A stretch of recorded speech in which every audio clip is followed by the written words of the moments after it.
صباح الخير او مساء الخير عليكم، اخباركم ايه؟ وحشتوني جدا جدا.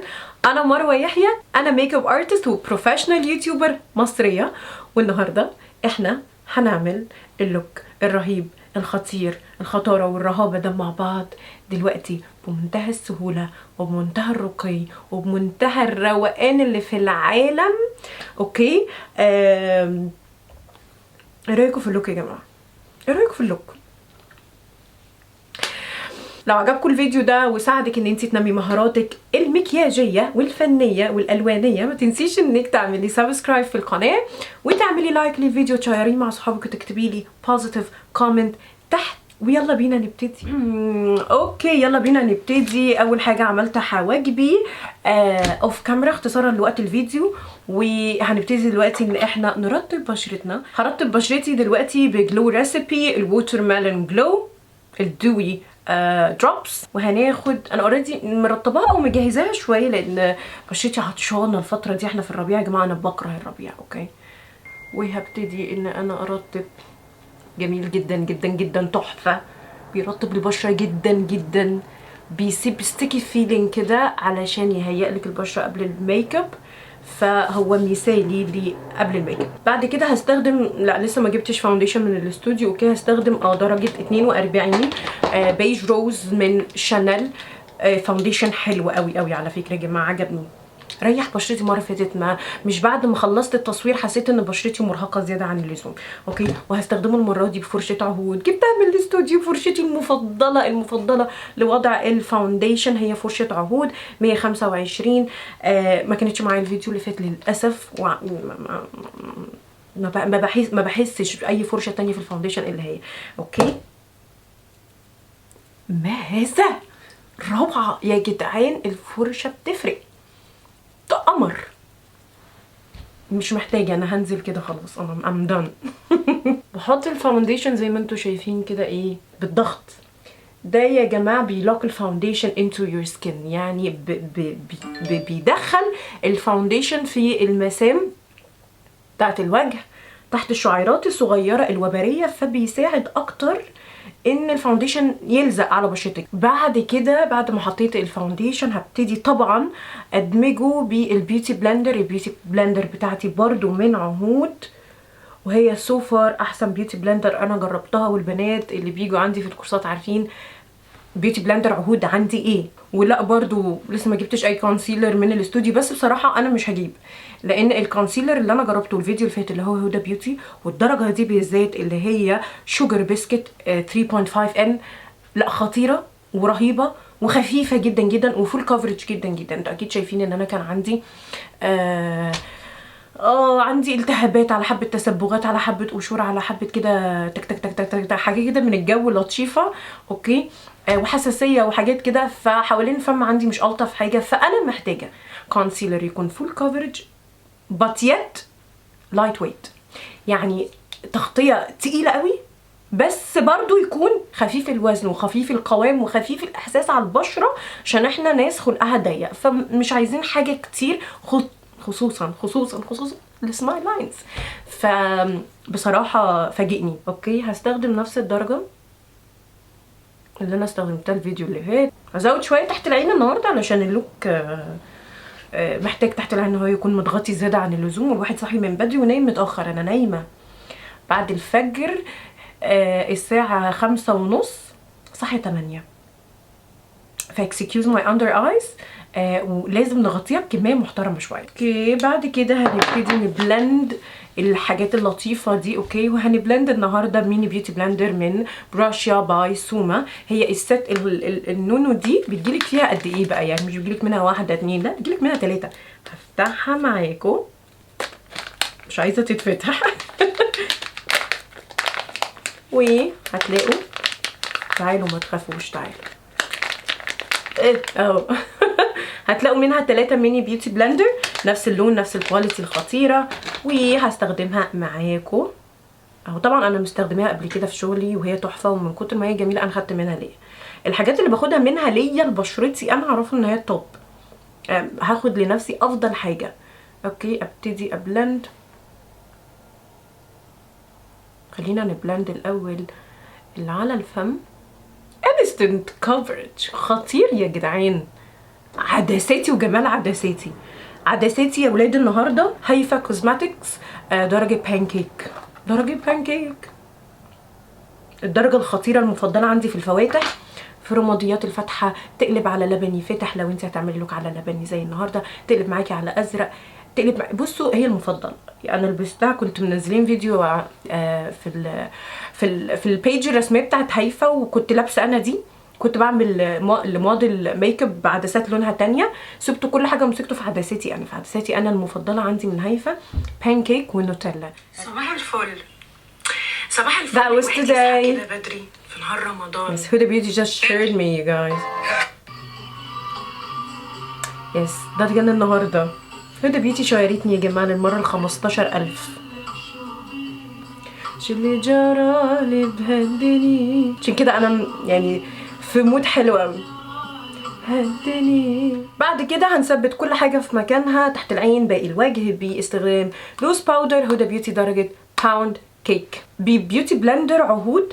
باخد من اللوز باودر وبثبت تحت عينيا بالذات، لانها بتضغط لي لوز باودر شويه تحت العين. بحب قوي الايفكت بتاع البيوتي بلندر مع اللوز باودر تحت العين. لا ما تقولش قربت تخلص، لا ما تقولش. لا فيها الحمد لله جايز، الحمد لله. هقطعك لو ما طلعتليش لوز باودر، هقطعك فيها يا جماعه.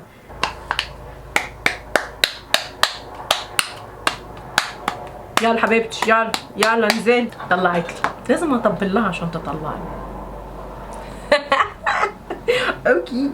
اوكي بعد ما ثبتنا هذا الوجه باللوز باودر، هنبتدي ان احنا نبرونز اب السكين بتاعنا. دي شويه كده حيويه ودمويه وتحديد بسيجما برونزر درجته ميديوم وبفرشه سيجما برضو. اوكي طبعا احنا هنرفع الوجه النهارده لان اللوك حاد وقوي وشرس سبايكي كده شايفين؟ هو ده السبايكنس اللي احنا عايزينه. بقى ايه نبرونز شويه هذا الانف اللي كان صغير وكبر من بعد الولاده.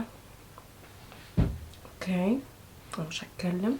دي كانت لوزه وستريت وقمر، ستيل قمر، محدش يقدر ينطق، مسمعش صوت، بس اللوزه بقت بلحه شويه يعني الى حد ما ماشي.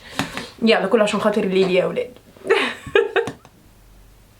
واو I love the brush. ونقفل من تحت عشان نرفع التب، تبقي قاعده كده فخوره بتب ما انفك، بدون عمليات، بدون جراحات، بدون خربشات، بالكونتور تعملي كل حاجه. بعد كده وقت البلاش هاخد البلاش من عهود، طبعا باليت انتوا عارفين انها المفضله عندي، وهاخد درجات بقى شويه على البيتشي دي مع البيتشي دي. خطير. انتوا شايفين الفرق؟ انا حقنت، فاهمين؟ اترفع رفعه رهيبه. اوكي خطير. بعد كده هاخد الفرشه بتاعت الهايلايتر من سوما، وهاخد الهايلايتر من باليت عهود اللي استخدمته المره اللي فاتت برضو. the perfect combo والله العظيم. بصوا هنحط هنا حبه. ما هذا الهايلايتر القمر، ما هذا الوجه القمر، ما هذا المكياج والبيز القمر. اوكي بقى كده نبتدي ندمج.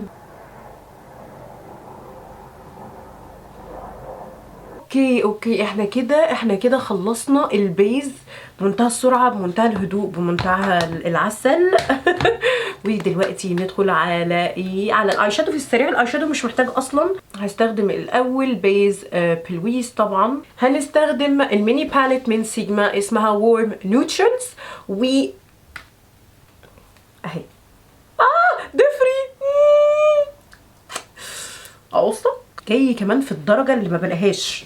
معلش I'm sorry، معلش. اول حاجه هثبت بيها الجزء الداخلي هي الدرجه دي، ونحطه في مقدمه العين. نضيف قوي جماعه. وانا حكيت لكم قبل كده عن عيش ايه للدرجات الباودر روز والموفي الفاتح، الكول اندرتون، الكول تون كده شويه مع الازرق. انا ما سميتش بنتي ليلي من فراغ. بصوا النهارده هو لوك عباره عن الميكس الخطير ده. رائعه رائعه. انا مش عايزه اكمل اللوك، انا اكتفيت كده بلون الشادو الوهمي ده. ايه ده ايه ده، ايه لون البنوته القمر، مش اي بنوته، البنوته القمر. اوكي طيب انا حطيته كده على نص العين. بعد كده بنفس الفرشه ابتدي اخد الدرجه البني شويه، وابتدي برضو اوزعها بطريقه بسيطه خالص، عشوائيه السنين جنبها كده. انا والله ما شايفه حتى في المرايه، ما انا عايزه اوريكم المرايه هنا. انا عملت كده انتوا مش هتشوفوا، استنى اعمل لكم العين التانية ولا تزعلوا. اهو شايفين منتهى العشوائيه اللي في العالم. حتى الفرشه اللون اللي انا بحبه، مش ممكن الماتشنج. بعد كده هبتدي اخد اخر درجه وهي الماروني شويه، نقفل بيها العين بمنتهى العشوائيه برضو.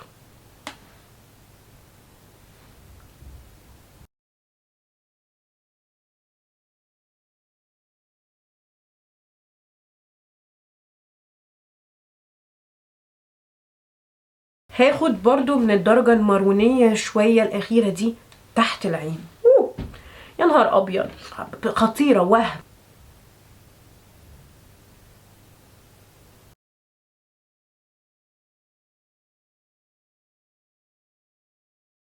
اللوك لحد هنا بنوتي قوي، بنوتي. او تعرفوش اللي هيحصل فيكم دلوقتي، تعرفوش الشراسة اللي انا هحطها دلوقتي.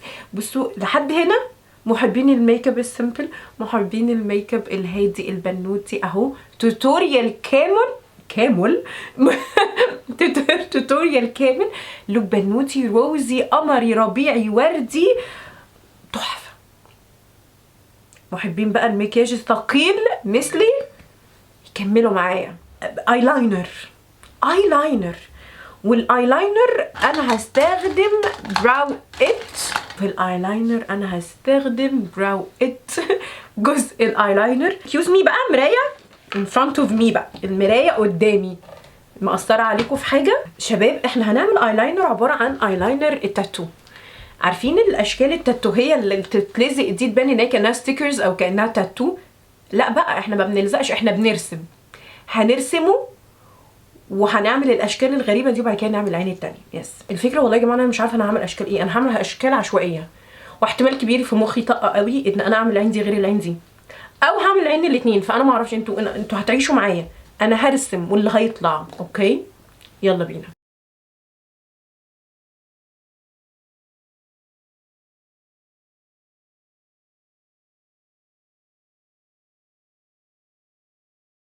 بصوا يعني الدقه لازم تكون عندك.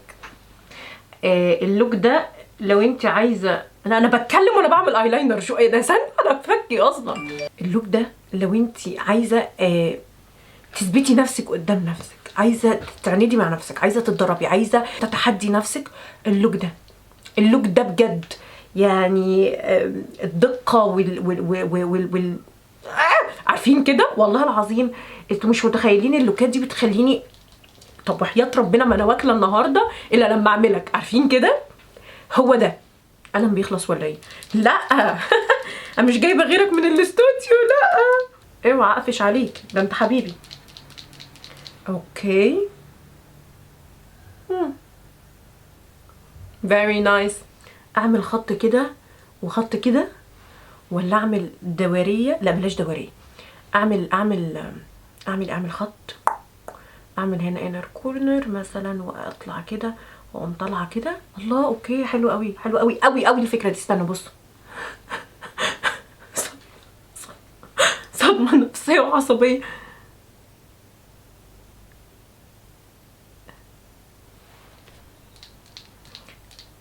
جماعه انا عندي من القلم ده 3 4 5 6 7 بس كلهم في الاستوديو، ما جبتش الا ده.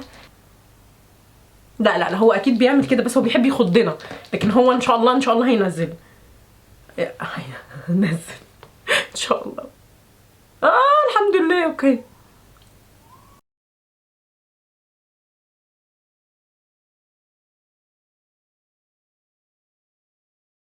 اوكي حلو.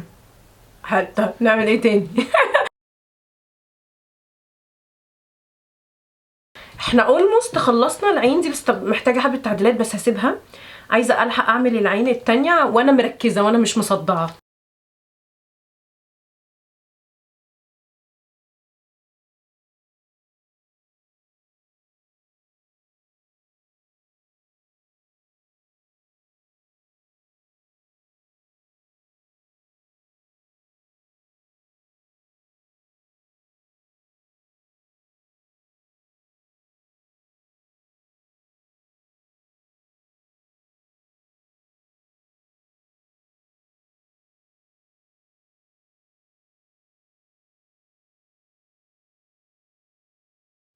طبعا انت لو عايزه تسهلي على نفسك بنعمل الرسمه دي الاول باي اي شادو بني، وفرشه فلات تكون انجلد وتكون محدده شويه زي فرشه سوما، هي دي اللي بقولكوا عليها.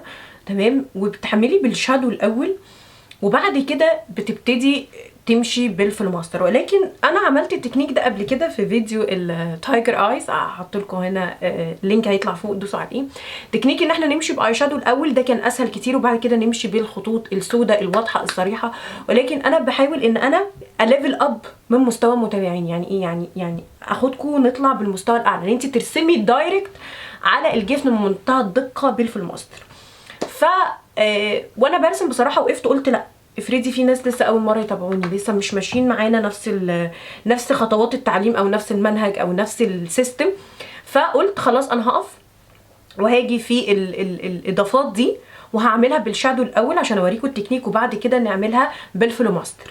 اوكي. طيب انا هاخد الفرشه اللي احنا كنا بنتكلم عليها، وهاخد اي شادو بني اهو زي ده مثلا، ارسم كاني برسم بالقلم الرصاص. يعني انا هنا مثلا عندي الزاويه طالعه والزاويه طالعه، المفروض ان انا اطلع فوقيهم 2 ديل.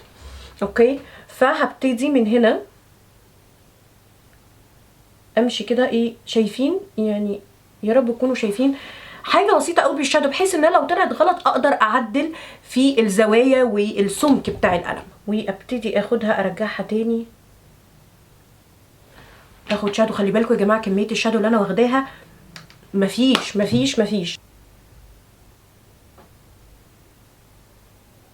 بعد كده الزاويه الداخليه دي، وهي من اصعب الحاجات ان انت ترسميها وان انت تماتشيها، يعني تعملي الاتنين طالعين بيرفكتلي قوي من نفس الحته، وخلصانين من نفس الحته بنفس السمك بنفس صبغه اللون. صعبه. فخلينا كده نسمي بسم الله ونشوف. بصوا الفرشه عملت ايه، خطيره.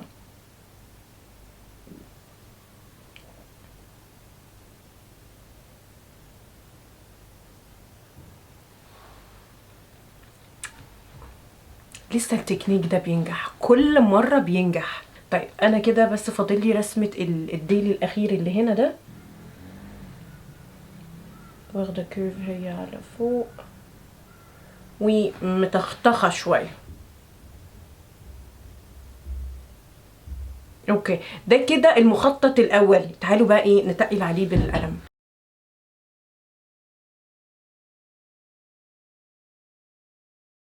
العين مؤقتا خلصت، مؤقتا، لان من كتر التركيز جالي صداع. فالايلاينر خد مننا تلت ساعه لوحده، فمؤقتا الاتنين خلصوا. ودلوقتي للوقت الفن الحمد لله في الفيديو، وهو الازرقيكه اللي تحت العين. الازرقيكه اللي تحت العين هو برعايه كيكو، من جوه العين، من بره العين برعايه عهود، وهو من جروب كيكو ميلانو ان ايجيبت اند اذرز. البيج دي يا جماعه او الجروب، هو جروب الاونر بتاعته اسمها بيلا احمد، بنت في منتهى الذوق والاحترام. وهي يا جماعه بتعشق براند كيكو، هي بتجيب كل حاجه من كيكو بالمعنى الحرفي من الستور الاصلي بتاعها باسعار ارخص من هنا بمراحل. فالبيج دي بعتالي منتجات كيكو كلها، وانا جربتها كلها عشان اطمن ان هي اوريجينال ومش محتاجه. انا هوريكم الجمال دلوقتي. طبعا هي زمان البيج طلعت لكم هنا. جماعه وهمي، يا نهار ابيض، ايه ده قلبت لبنانيه خالص. لا جماعه انا قلبت لبنان، لا لبنان هير وي كام بقى. انا اصلا من اول يوم ليا على اليوتيوب انتم مش مقتنعين خالص ان انا مصريه وعايشه في مصر، مش مقتنعين باللقطه دي. كلكم بتقولوا لي خليجيه، كويتيه، اماراتيه. لا انا بقيت لبنانيه. باليت عهود الخطيره الفظيعه اللي انتوا كلكم عارفين انا بموت فيها قد ايه، ما اقدرش استغنى عنها في الشيمرز.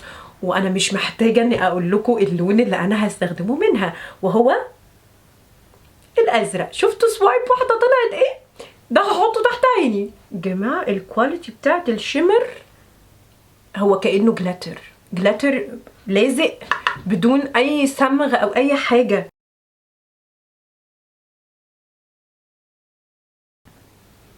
I'm out بجد من الانبهار والله العظيم بسعرها بالكواليتي بتاعتها. انا كاني حطيت اي شادو ودمجته وبعد كده حطيت عليه جلو وبعد كده حطيت عليه جلاتر، وعمر ما الجلاتر تحت العين هيطلع لك بالكثافه دي وبالتركيز ده وبالثبات وبدون اي فول اوتس. اوكي طبعا الرمش انا لزقت واحد بس عشان اوريكم بس الفرق اللي الرمش الصح بيعمله في العين. ده رمش اس 15 من سوما. جماعه انا كده لزقت الرمش التاني وحطينا ماسكرا فوق وتحت وكده العين از دان. ولكن انا في حاجه كده معرفش مأثره عليا الفتره دي، وهي الاسترس مأثر عليا قوي.